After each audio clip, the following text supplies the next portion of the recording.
आज का हमारा टॉपिक है आर्थिक क्रियाओं का वर्गीकरण, क्लासिफिकेशन ऑफ इकोनॉमिक एक्टिविटीज़।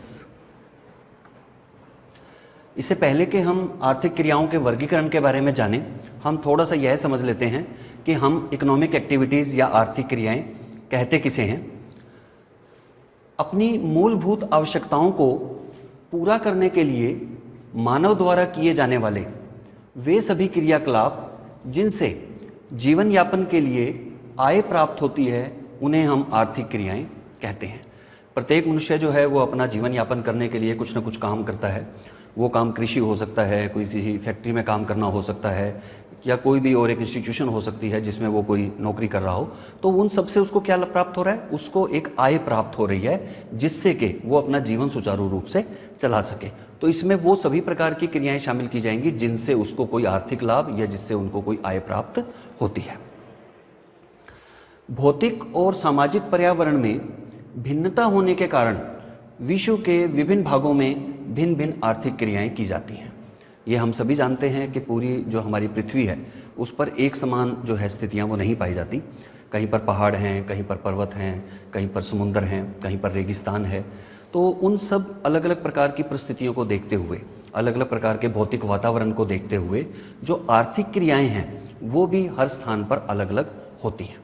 जैसे कि समुद्र के किनारे रहने वाले जो लोग हैं वो मछली पकड़ने में ज़्यादा निपुण पाए जाते हैं, या वो उनका एक मुख्य आर्थिक क्रिया हो सकती है। तो उसकी वजह है कि उनका समुद्र के पास होना या महासागर के पास होना उसकी एक मुख्य वजह मानी जाती है।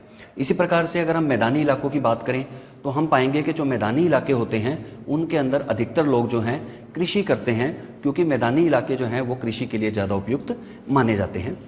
इसके भौतिक पर्यावरण के अलावा जो सामाजिक पर्यावरण है उसमें भी भिन्नताएं पाई जाती हैं। हम पाते हैं कि एशिया के लोग हैं वो यूरोप के लोगों से भिन्न हैं, इसी प्रकार से अमेरिका के लोग जो हैं वो अन्य देशों से भिन्न हैं। तो सभी प्रकार की जो भिन्नताएं हैं वो सामाजिक स्तर पर भी पाई जाती हैं। वो फिर उसका असर जो है वो हमारे दैनिक क्रियाकलापों पर या आर्थिक क्रियाओं पर भी उसका प्रभाव पड़ता है। अब है कि आर्थिक क्रियाएँ जो है वो मुख्यतः कितने प्रकार की हो सकती हैं। जो पुराने हमारे भूगोलवेता हैं वो पूरी आर्थिक क्रियाओं को 3 वर्गों में बांटने का काम करते थे, लेकिन वर्तमान में जो है चूँकि हमारी जो सर्विसेज हैं उसमें बहुत ज़्यादा अब स्पेशलाइजेशन आ गया है, इसलिए अब हम उसके 3 की बजाय 5 वर्ग बनाते हैं, और वो 5 वर्ग एक एक करके अब यहाँ पर पढ़ेंगे। सबसे जो पहली प्रकार की क्रिया है उसे हम कहते हैं प्राथमिक क्रिया या प्राइमरी एक्टिविटी। ये वे क्रियाएँ होती हैं जिसमें मानव प्रकृति से सीधे संपर्क करके अपनी आय प्राप्त करता है, जैसे कि कृषि करना, इसके अलावा है खनन करना, मछली पकड़ना।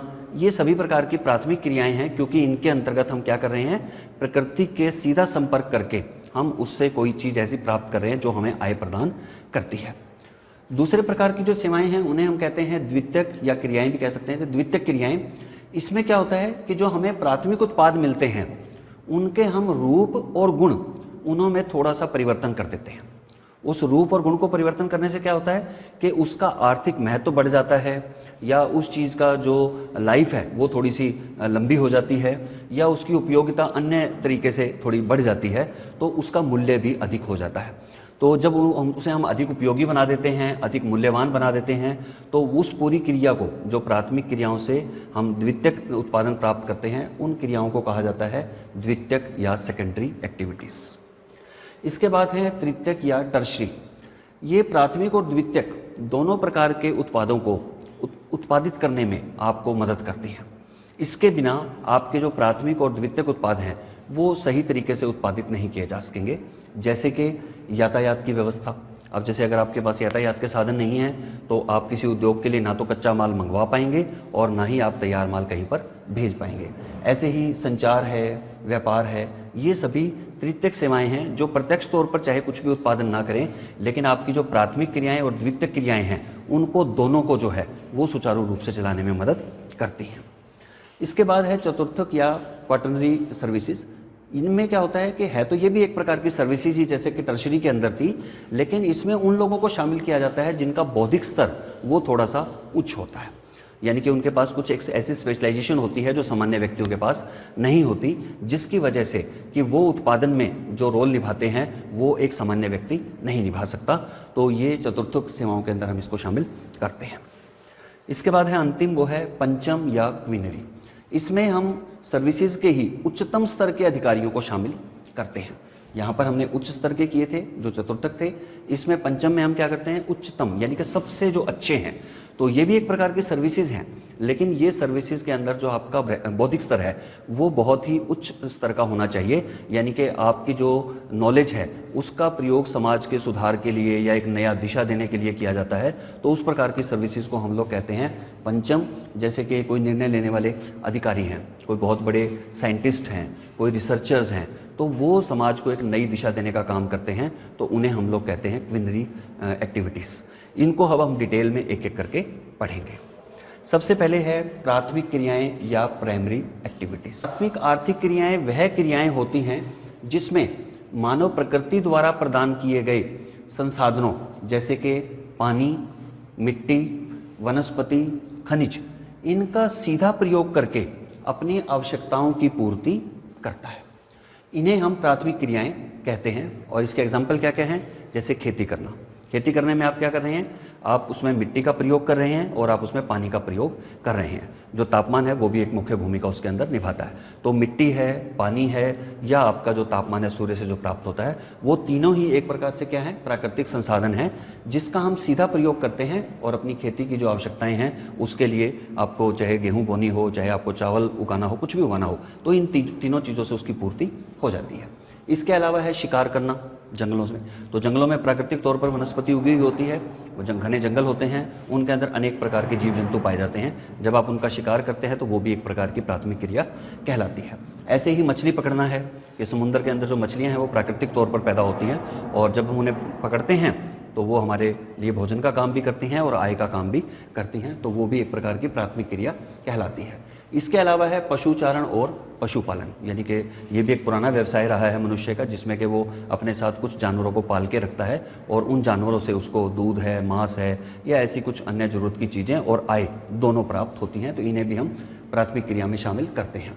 इसके अलावा है वनों से लकड़ी या अन्य सामग्री प्राप्त करना। तो वन जो है चूँकि एक प्राकृतिक क्रिया है, प्राकृतिक संसाधन है, उसमें हम प्रत्यक्ष तौर पर पेड़ों से कोई फल तोड़ लेते हैं या उसकी हम लकड़ी को इस्तेमाल कर लेते हैं, तो वो भी क्या कहलाती है, एक प्रकार की प्राथमिक आर्थिक क्रिया कहलाती है। तो इसमें मुख्य चीज़ क्या थी कि प्राकृतिक के संसाधनों से सीधे तौर पर कोई भी चीज़ जब हम प्राप्त करते हैं तो वह कहलाती है प्राथमिक आर्थिक क्रिया। प्राथमिक क्रियाएं काफ़ी कुछ प्राकृतिक वातावरण पर निर्भर करती हैं, क्योंकि हम इसमें प्राकृतिक संसाधनों का सीधा प्रयोग करते हैं। तो आपके क्षेत्र में किस प्रकार की प्राकृतिक संसाधन पाए जाते हैं या वातावरण पाया जाता है, उसके ऊपर डिपेंड करेगा कि आपके यहाँ कौन सी प्राथमिक क्रियाएं की जा रही हैं। जैसे तटीय क्षेत्र के रहने वाले लोग जो हैं वो ज़्यादा मात्रा में आपको मछली पकड़ते हुए मिलेंगे, क्योंकि वहाँ पर जो है वो मछली बड़ी मात्रा में प्राकृतिक तौर पर उपलब्ध होती है। तो इसलिए वो एक प्राकृतिक वातावरण के अनुसार वहाँ पर मछली पकड़ने का जो व्यवसाय है वो एक मुख्य प्राथमिक क्रिया बन जाती है। इसी प्रकार से वनों के आसपास रहने वाले जो लोग हैं वो लकड़ी और एकत्रीकरण के व्यवसाय में लगे हुए होते हैं, यानी कि वनों में गए, वहाँ पर लकड़ी प्राप्त की, उसके अलावा फल, कंदमूल, गोंद, लाख, ऐसी कई चीज़ें हैं जो वनों से प्रत्यक्ष तौर पर प्राप्त उनको होती है। तो वो क्यों कर पा रहे हैं, क्योंकि उनके आसपास बड़ी मात्रा में वन उपलब्ध हैं और उनसे ये चीज़ें उनको मिल जाती हैं और उनसे उनको आय प्राप्त होती है। तो उन क्षेत्रों में रहने वाले लोगों के लिए यही एक प्राथमिक क्रिया बन जाती है। इसी प्रकार से अगर हम मैदानी इलाकों की बात करें तो मैदानी इलाके चूँकि समतल होते हैं, उनमें नदियाँ बह रही होती हैं, वहाँ की मिट्टी जो है वो उपजाऊ होती है, तो उन परिस्थितियों को देखते हुए वहाँ पर जो खेती करने का व्यवसाय है वो अधिक जो है अनुकूल होता है। तो वहाँ के प्राकृतिक वातावरण के अनुसार वहाँ मैदानी इलाकों में रहने वाले जो लोग हैं वो ज़्यादातर प्राथमिक क्रिया के तौर पर क्या कर रहे हैं, खेती बाड़ी का काम कर रहे हैं। अल्प विकसित देशों में प्राथमिक क्रियाओं में लगे लोगों की संख्या ज़्यादा होती है, जबकि विकसित देशों में सबसे कम लोग जो हैं इस क्रिया से जुड़े होते हैं। अभी आपने जैसे खेती करना पढ़ा, आखेट है, मछली पकड़ना, पशुचारण, ये सब क्या है, पुराने व्यवसाय हैं, यानी कि जब आदि मानव था तो उस समय के शुरू हुए व्यवसाय हैं और वो अभी तक हालांकि चल रहे हैं। लेकिन वर्तमान में क्या है कि कुछ और नए व्यवसाय भी आ गए हैं, जैसे उद्योग लगाना, सर्विसेज देना। तो क्या हुआ कि प्राथमिक क्रियाएं जो हैं उनका महत्व थोड़ा सा कम हो गया है। लेकिन जो अभी पिछड़े हुए देश हैं या अल्प विकसित देश हैं, उनमें चूंकि अभी सेकेंडरी और टर्शरी एक्टिविटीज़ का उतना ज़्यादा जो है प्रचलन नहीं है, इसलिए क्या हो रहा है कि इन देशों में, जैसे अफ्रीका के ज़्यादातर देश हैं, उनमें अभी भी प्राथमिक क्रियाओं में लगे हुए लोगों की संख्या ज़्यादा होती है। किसकी तुलना में? अमेरिका के देशों की तुलना में या यूरोप के देशों की तुलना में। जो अफ्रीका के देश हैं उनमें ये कार्य ज़्यादा बड़ी मात्रा में किया जाता होगा या किया जा रहा है, क्योंकि वहाँ का प्राकृतिक वातावरण भी और वहाँ की जो आर्थिक दशाएं हैं या वहाँ पर जो उनका तकनीकी स्तर है, उसके अनुसार वहाँ के लोगों को ये ज़्यादा अभी भी ठीक लगता है कि वो प्राथमिक क्रिया से अपनी रोज़गार को प्राप्त करें।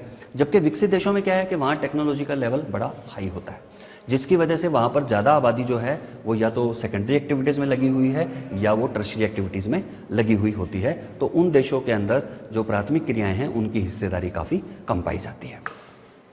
ये देखिए, जैसे कृषि का व्यवसाय है, ये बड़ी मात्रा में एशिया के देशों में किया जाता है। हालांकि ऐसा नहीं है कि यूरोप और अमेरिका में कृषि नहीं की जाती, लेकिन वहाँ पर जो लोग कृषि से जुड़े हुए हैं उनकी संख्या काफ़ी कम होती है। जबकि एशिया और अफ्रीका में जो देश हैं उनमें जो लोगों की संख्या है जो इस कृषि के व्यवसाय में है वो ज़्यादा मात्रा में पाई जाती है। ऐसे ही मछली पकड़ने का जैसे व्यवसाय है, ये तटीय क्षेत्रों के अंदर किया जाएगा। इसके बाद है सेकेंडरी एक्टिविटीज़ या द्वितीयक आर्थिक क्रियाएँ। सेकेंडरी एक्टिविटीज़ में जैसे हमने बात की थी कि जब हम किसी प्राथमिक उत्पाद को कुछ सीधा टेक्नोलॉजी का प्रयोग करके, मशीनों का प्रयोग करके हम उन्हें बेहतर बना देते हैं या उनका रूप और उनके गुणों में परिवर्तन कर देते हैं, तो वो कहलाती है क्रिया द्वितीयक आर्थिक क्रिया। इसकी डेफिनेशन आप समझ सकते हैं कि प्रकृति प्रदत्त संसाधनों का सीधा प्रयोग ना करके जब मनुष्य उन्हें तकनीक व मशीनों का प्रयोग करके उन्हें परिष्कृत व परिवर्तित करके अधिक उपयोगी बनाने संबंधी जो क्रिया करता है, उसे हम कहते हैं द्वितीयक क्रिया। जैसे एग्जाम्पल के तौर पे आप देखिए इसमें कि इसमें आपका मुख्य चीज़ें जो आएंगी कि कपास से कपड़ा बनाना। अब कपास जो है वो एक प्राथमिक उत्पाद है जो कि कृषि से प्राप्त होता है। हम कपास का भी सीधे तौर पर इस्तेमाल कर सकते हैं, लेकिन जब हम कपास का प्रयोग करते हैं तो उसकी मात्रा उपयोग करने की वो बहुत ही सीमित होती है। बहुत थोड़े से कामों के लिए हम कपास का इस्तेमाल कर सकते हैं। लेकिन जब उसी कपास को आप किसी मशीन की मदद से कपड़े में बदल देते हैं या धागे में बदल देते हैं, तो हम पाते हैं कि जो कपड़ा हमें प्राप्त हुआ है या जो धागा हमें प्राप्त हुआ है, उसको हम कपास की तुलना में ज़्यादा जगह पे और ज़्यादा बेहतर तरीके से इस्तेमाल कर सकते हैं। और इसके अलावा क्या होता है, उसका गुण भी बदल गए, उसके रूप भी बदल गया। क्या हुआ कि आप कपास से सीधा कपड़ा नहीं बना सकते, लेकिन जब कपड़ा बन गया तो उससे आप शर्ट बनाएं, पैंट बनाएं, चद्दर बनाएं या कुछ भी चीज़ आप उसका प्रयोग कर सकते हैं। उसको लाना ले जाना भी कंपैरेटिवली थोड़ा सा आसान हो जाता है। तो उससे परिवर्तित रूप करने से क्या हुआ कि उसकी उपयोगिता बढ़ गई और उसके साथ साथ जो एक अन्य चीज़ है वो है उसका मूल्य बढ़ गया। कपास को आप बेचने जाएंगे तो उसके कम दाम मिलेंगे आपको, लेकिन जब आप उसका प्रोसेसिंग कर देते हैं मशीन के थ्रू और उसको आप कपड़े या धागे में बदल देते हैं, तब आप पाएंगे कि उसका मूल्य बहुत ज़्यादा हो जाता है। तो उपयोगिता भी बढ़ गई और मूल्य भी बढ़ गया। तो इस क्रिया ने क्या किया, द्वितीयक क्रिया ने ऐसे उत्पादों को जो हमें प्राथमिक तौर पर प्राप्त हुए थे, उन सब के मूल्य को और उनकी उपयोगिता को बढ़ाने की काम किया है, जिससे कि वो ज़्यादा महत्वपूर्ण हो जाते हैं वही पदार्थ। जैसे अभी हमने कपास की बात की, इसके अलावा एक एग्जाम्पल हम और ले सकते हैं कि गन्ना भी कृषि आधारित एक पदार्थ है। उस गन्ने को आप जूसने के लिए इस्तेमाल कर सकते हैं, उसका रस निकाल करके आप एक जूस की तरह उसको पी सकते हैं, लेकिन वो दोनों ही प्रयोग बहुत सीमित मात्रा में होंगे। लेकिन जब आप उसी गन्ने से चीनी, गुड़ या शक्कर ऐसी चीज़ें बना देते हैं, तो हम पाएंगे कि जो चीनी है वो गन्ने की तुलना में काफ़ी लंबे समय तक आप उसको संभाल करके रख सकते हैं। गन्ना तो क्या होगा कि थोड़े दिन अगर पड़ा रह गया, 1 महीना, तो वो सूख जाएगा, उसका रस उड़ जाएगा। तो क्या होगा कि आप उसको किसी भी प्रयोग में फिर नहीं ला सकते, तो बेकार हो जाएगा वो। लेकिन आपने उसमें से एक बार रस निकालने के बाद उसको चीनी के रूप में परिवर्तित कर दिया, यानी कि एक द्वितीयक क्रिया उसमें पूरी कर दी, तो क्या हुआ कि उस चीनी को ना केवल आप लंबे समय तक इस्तेमाल कर सकते हैं, बल्कि उसको अनेक प्रकार से भी प्रयोग कर सकते हैं। जैसे गन्ने का है, अब गन्ने के रस को आप चाय बनाने के लिए इस्तेमाल या मिठाइयाँ बनाने के लिए इस्तेमाल नहीं कर सकते, लेकिन आप चीनी को जो है मिठाई और चाय दोनों के लिए इस्तेमाल कर सकते हैं। तो उसकी उपयोगिता भी क्या हुई, बढ़ गई।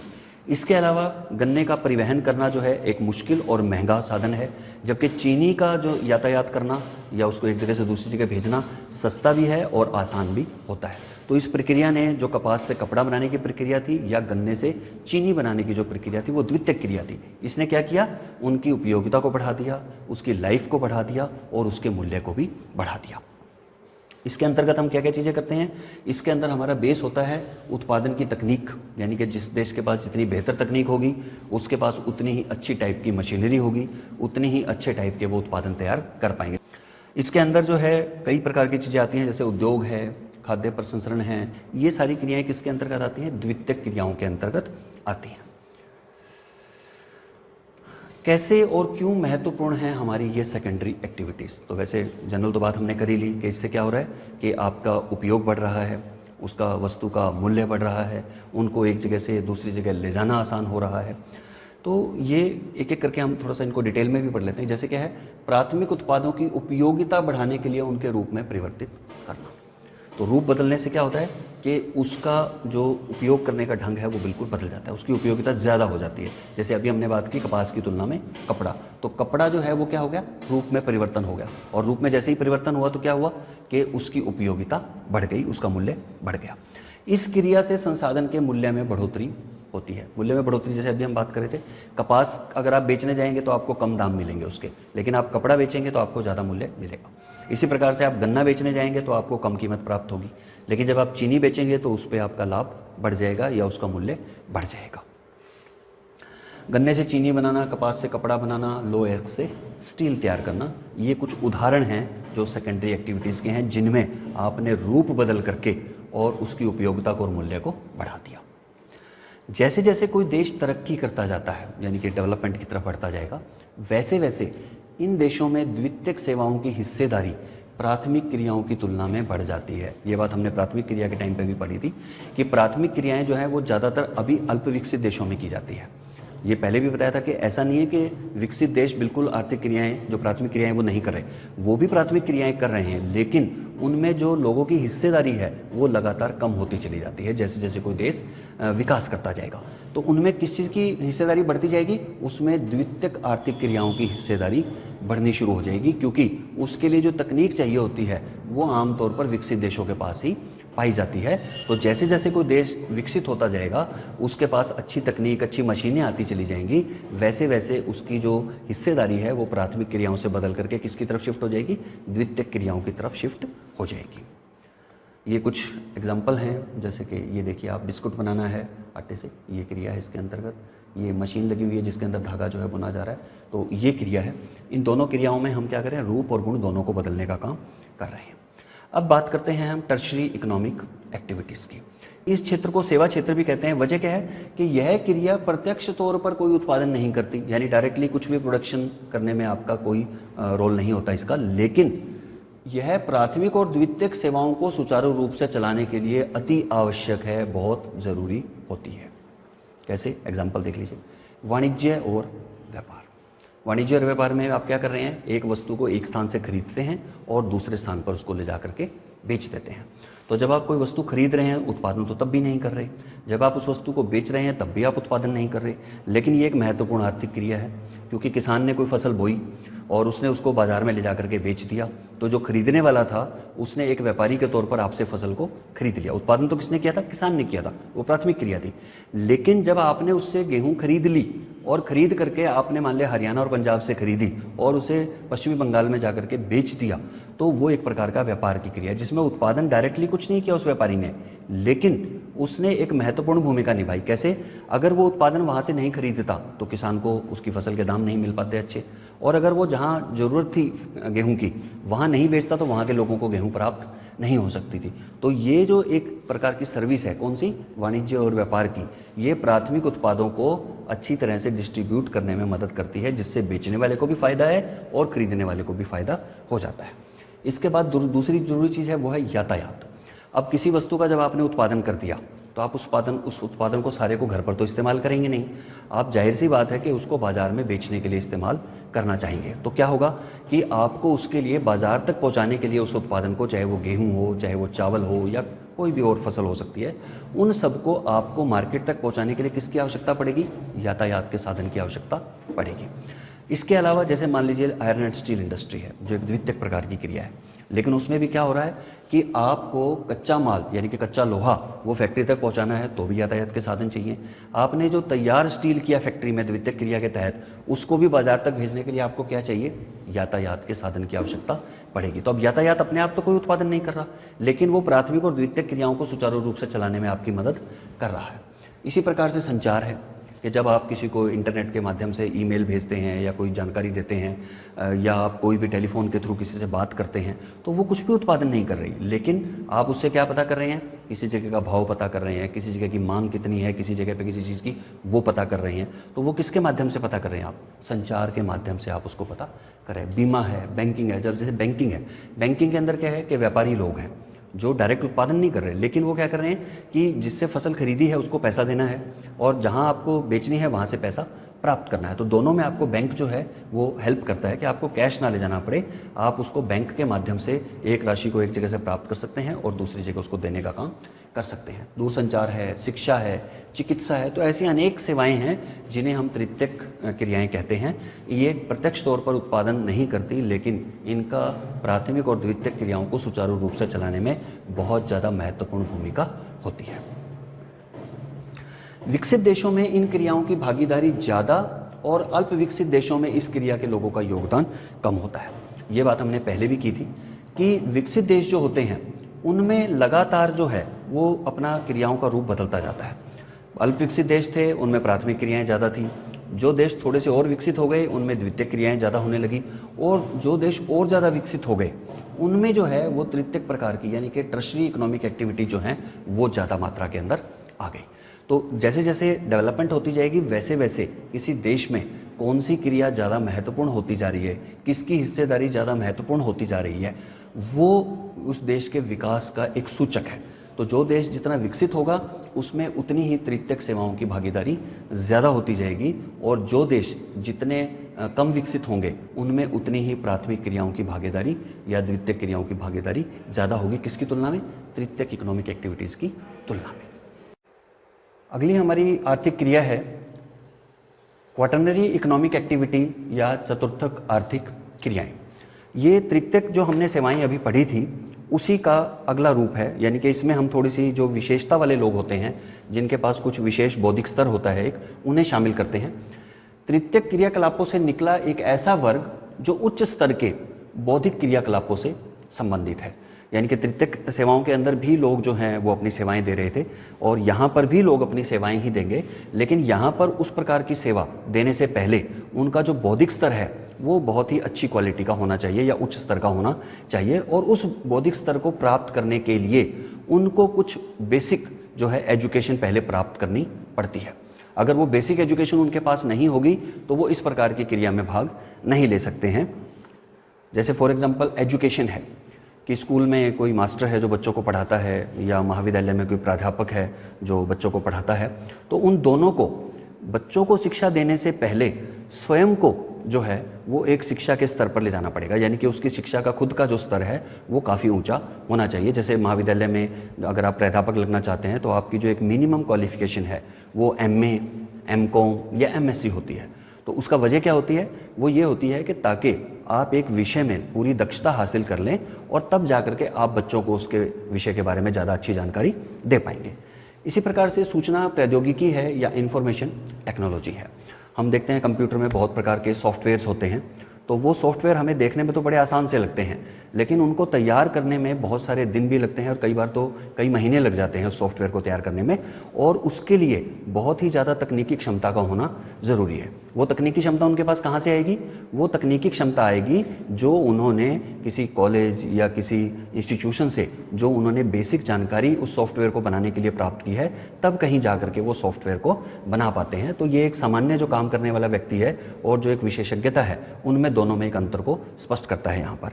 इसी प्रकार से अगर हम मेडिकल सर्विसेज की बात करें तो मेडिकल सेवाएं भी क्या है, जैसे आपने डॉक्टर्स को देखा होगा कि वो आपको बुखार है तो अलग प्रकार की दवाई देते हैं, या कोई अन्य प्रकार की दिक्कत है तो एक अलग प्रकार की दवाई देंगे, लेकिन कौन सी दवाई किस बीमारी में देनी है, आपको किस प्रकार की दिक्कत है, उसके पीछे की हिस्ट्री क्या है, ये सब जानने के लिए क्या है, आपको मेडिकल की पढ़ाई की जानी आपके द्वारा ज़रूरी है। अगर आपने वो पढ़ाई नहीं की है तो आप सामान्य तौर पर जो है बुखार का इलाज या वो दूसरा इलाज जो भी किसी अन्य बीमारी का है वो नहीं कर पाएंगे। तो क्या होगा कि मेडिकल सर्विसेज भी आप तभी दे पाएंगे जब आपने MBBS या MD या BAMS या जो भी एक एजुकेशन जरूरी होती है मेडिकल सर्विसेज के लिए, जब आपने वो प्राप्त कर ली है तभी आप इस प्रकार की सेवाओं को दे सकते हैं। इसमें शामिल कौन कौन लोग हैं? इसमें शामिल हैं सभी प्रकार के टीचर्स, हॉस्पिटल्स में काम करने वाले डॉक्टर्स, किसी भी फर्म में काम करने वाले मैनेजर्स, अकाउंटेंट्स, इसी तरह से सॉफ्टवेयर इंजीनियर्स। इन व्यक्तियों को हम शामिल करते हैं किसमें? चतुर्थक आर्थिक क्रिया के अंतर्गत। इन्हें वाइट कॉलर जॉब भी कहा जाता है। ये जैसे देखिए आप यहाँ पर क्या अध्यापन कर रहा है जो व्यक्ति, ये अध्यापन करते हुए जो बच्चों को ज्ञान दे रहा है या जानकारी दे रहा है, वो तभी दे पा रहा है जब उसने कुछ पहले उस चीज़ों के विषय में अपनी खुद की जानकारी को किसी महाविद्यालय या इंस्टीट्यूशन से प्राप्त किया है। इसी प्रकार से ये चिकित्सा के क्षेत्र से जुड़े हुए जो डॉक्टर हैं, ये इन सब ने भी चिकित्सा के क्षेत्र में तब कदम रखा या सेवाएं देनी तब शुरू की जब इन्होंने कम से कम एक बेसिक क्वालिफिकेशन मेडिकल की पूरी कर ली थी। इसी प्रकार से इंजीनियर जो सर्विस अपनी देते हैं, चाहे वो सॉफ्टवेयर इंजीनियर हो, मैकेनिकल इंजीनियर हो या किसी भी प्रकार का इंजीनियरिंग का जो कार्य कर रहा है, वो तभी उन इंजीनियरिंग के सर्विसेज के बारे में बता पाएगा या सर्विसेज दे पाएगा जब उसने उसके बारे में बेसिक पढ़ाई पूरी कर ली होगी। यानी कि उनका एक बौद्धिक स्तर जो है वो एक सामान्य व्यक्ति से थोड़ा अलग या ज़्यादा होना ज़रूरी है। इसके बाद आती हैं अंतिम, वो है क्विनरी इकोनॉमिक एक्टिविटीज़ या पंचम आर्थिक क्रियाएँ। पंचम आर्थिक क्रियाओं में विषय विशेषज्ञ होते हैं, यानी कि किसी विषय के बहुत गूढ़ जानकार, बहुत ज़्यादा जिनके पास जानकारी होती है, परामर्शदाता, सलाहकार, सलाह देने वाले लोग, अनुसंधान करने वाले लोग यानी कि जो रिसर्च करते हैं वो लोग, निर्णयकर्ता यानी कि डिसीजन मेकर्स, और नीति निर्माण में करने वाले लोगों की सेवाओं को इसमें सम्मिलित किया जाता है। इसमें कौन कौन से लोग शामिल हैं? वैज्ञानिक। अब वैज्ञानिक का क्या काम है कि वैसे तो साइंस बहुत सारे स्टूडेंट्स पढ़ रहे हैं, लेकिन वो सारे के सारे वैज्ञानिक तो नहीं होते। कुछ वैज्ञानिक जो हैं वो बहुत अच्छी रिसर्च का काम कर रहे हैं, लेकिन उन वैज्ञानिकों के अंदर भी कुछ उच्चतम स्तर के वैज्ञानिक होते हैं। जैसे जो रॉकेट का जिन्होंने आविष्कार किया, तो वो उच्चतम स्तर के वैज्ञानिक थे जो एक सामान्य वैज्ञानिक से भी ऊपर के थे, इसलिए हमने उन्हें शामिल कहाँ किया? क्विनरी इकोनॉमिक एक्टिविटीज़ के अंतर्गत शामिल किया। इनकी संख्या बहुत ही कम होती है।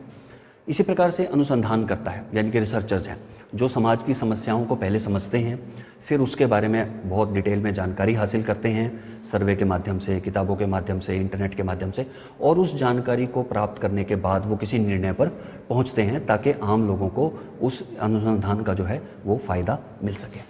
इसी प्रकार से विश्लेषण करता है, जिनके पास अलग अलग प्रकार का डाटा पड़ा होता है, उस डाटा के बेसिस के ऊपर जो है वो एनालाइज करने का काम करते हैं कि कौन सी चीज़ जो है वो समाज के लिए बेहतर होगी, या नीति निर्माण कुछ करना है तो उसमें उस डाटा का क्या महत्व होगा। जैसे जनसंख्या के बारे में है कि अगर आपको जनसंख्या के आंकड़े पुराने समय से लेकर आज तक के आपके पास उपलब्ध हैं और आप भविष्य के लिए कोई योजना बनाना चाहते हैं कि कोई स्कूल कहाँ पर खोला जाना चाहिए, या कोई महाविद्यालय कहाँ पर खोला जाना चाहिए, या कोई नया सड़क मार्ग कहाँ से निकाला जाना चाहिए, तब हम जनसंख्या को ध्यान में रखते हुए उन निर्णयों को ले सकते हैं। तो ऐसे लोग जो इन कामों में जुड़े हुए होते हैं उन्हें हम शामिल करते हैं क्विनरी इकोनॉमिक एक्टिविटीज़ के अंदर। इन्हें गोल्डन कॉलर जॉब भी कहते हैं। गोल्डन कॉलर जॉब हम इसलिए कहते हैं इनको क्योंकि इस प्रकार की जो एक्टिविटीज़ हैं वो बहुत सीमित लोगों के द्वारा की जाती है, और उन्हें जो है चाहे सरकार हो या कोई इंस्टीट्यूशंस हो, वो बहुत ज़्यादा अच्छी पेमेंट देने का काम करती है, क्योंकि वैसे लोगों का ज्ञान बहुत सीमित लोगों के पास पाया जाता है। इनकी संख्या अधिक नहीं होती, यानी कि ज़्यादा नहीं होते मात्रा में, लेकिन इनकी सेवाओं का महत्व इन सब सेवाओं में से सबसे अधिक होता है। अभी तक हमने जो 4 और क्रियाएं भी पढ़ी थी, उनमें जो पंचम वाली क्रिया में लोग जो जुड़े हुए हैं उनकी सेवाओं का महत्व सबसे ज़्यादा होता है, क्योंकि वो लोग जो है दिशा निर्देश देने का काम करता है या नीति निर्माण में सहायता करने का काम करते हैं। जैसे ये रिसर्चर्स हैं जो विद्यार्थियों को पढ़ाने का काम भी करते हैं, लेकिन उसके साथ साथ ये क्या कर रहे हैं? अनेक प्रकार की पुस्तकों को पढ़ने का या उनको लिखने का कार्य करते हैं। और वो लिखने का कार्य या दूसरे जो कार्य रिसर्च का कर रहे हैं, किसके बेसिस पे कर रहे हैं? बहुत सारे लोगों से और जानकारियाँ प्राप्त करते हैं, इंटरनेट से जानकारी प्राप्त करते हैं, समाचार पत्रों के माध्यम से जानकारी प्राप्त करते हैं, और समस्या को समझने के बाद और उस समस्या का क्या निदान हो सकता है उसके बारे में को अपनी राय रखते हैं। तो ये रिसर्चर्स हैं, इनको हम पंचम में शामिल करते हैं। इसी प्रकार से जितने भी साइंटिस्ट्स हैं, बहुत सारी हमारे पास बीमारियां हैं जो नई नई आती रहती हैं, और उनका अगर समय पे इलाज ना ढूंढा जाए तो वो बहुत महामारी का रूप धारण कर सकती हैं। तो ऐसी चीज़ों से निपटने के लिए हमारे साइंटिस्ट क्या करते हैं? वो लगातार अनुसंधान करते रहते हैं, अलग अलग प्रकार के प्रयोग करते रहते हैं, वैक्सीन बनाते रहते हैं, ताकि उन लोगों जो बीमार लोग हैं उनका समय पर इलाज किया जा सके और उस बीमारी को बढ़ने से रोका जा सके। अब जो हमने अभी तक जितनी भी स्लाइड्स देखी हैं उसके बेसिस पे हमने 2 टाइप के क्वेश्चंस यहाँ पर सिलेक्ट किए हैं। जो ऊपर वाले क्वेश्चंस हैं वो शॉर्ट आंसर टाइप्स के हैं, यानी कि जिनका उत्तर आपको मात्र 3 से 4 लाइनों में देना है, और जो ऐसे टाइप क्वेश्चन है ये थोड़ा सा बड़ा आपको लिखना होता है, जिसमें थोड़ी डिटेल में आपको सभी एक्टिविटीज़ के बारे में बताना है। मैं एक एक करके इनको पढ़ देता हूँ। पहला है प्राथमिक क्रियाएं किसे कहते हैं। प्राइमरी एक्टिविटीज़ के बारे में आपने यहाँ पर 3 से 4 लाइनों में कुछ जानकारी देनी है। बहुत ज़्यादा डिटेल यहाँ नहीं लिखनी है क्योंकि इसके जो मार्क्स हैं वो लगभग सभी यूनिवर्सिटीज़ में 2 नंबर का क्वेश्चन ही आता है, तो बहुत ज़्यादा डिटेल आपने इसमें नहीं लिखनी है। दूसरा क्वेश्चन है आपका तृतीयक क्रियाएं या टर्शरी एक्टिविटीज़ हम किसे कहते हैं। तीसरा क्वेश्चन है पंचम सेवाएं किसे कहते हैं या क्विनरी एक्टिविटीज़ हम किसे कहते हैं। और चतुर्थक सेवाएं किसे कहते हैं। तो सभी प्रकार की सेवाएं हैं लगभग ये, उनमें सभी को आपने बहुत ज़्यादा डिटेल नहीं लिखनी है, लेकिन 3 से 4 लाइनों में इनका आंसर देना है और ये लिखने के बाद आप अपने टीचर से भी इनको डिस्कस कर सकते हैं। एक जो ऐसे टाइप का क्वेश्चन है वो है आर्थिक क्रियाएं किसे कहते हैं, यानी कि इकोनॉमिक एक्टिविटीज़ के बारे में आपने आधा पेज या 1 पेज की लगभग जानकारी देनी है थोड़े से एग्जाम्पल्स के साथ। और फिर उसका दूसरा भाग है आर्थिक क्रियाओं का वर्गीकरण विस्तार से कीजिए, यानी कि जो 5 हमने वर्गीकरण किए थे इकोनॉमिक एक्टिविटीज़ के, उनको एग्जाम्पल के साथ आपने डिटेल में लिखना है। तो ये आपका एक बड़ा क्वेश्चन बन जाएगा। तो ये सारे क्वेश्चन आप करने के बाद अपने टीचर से ज़रूर डिस्कस कर लें। Thank you very much.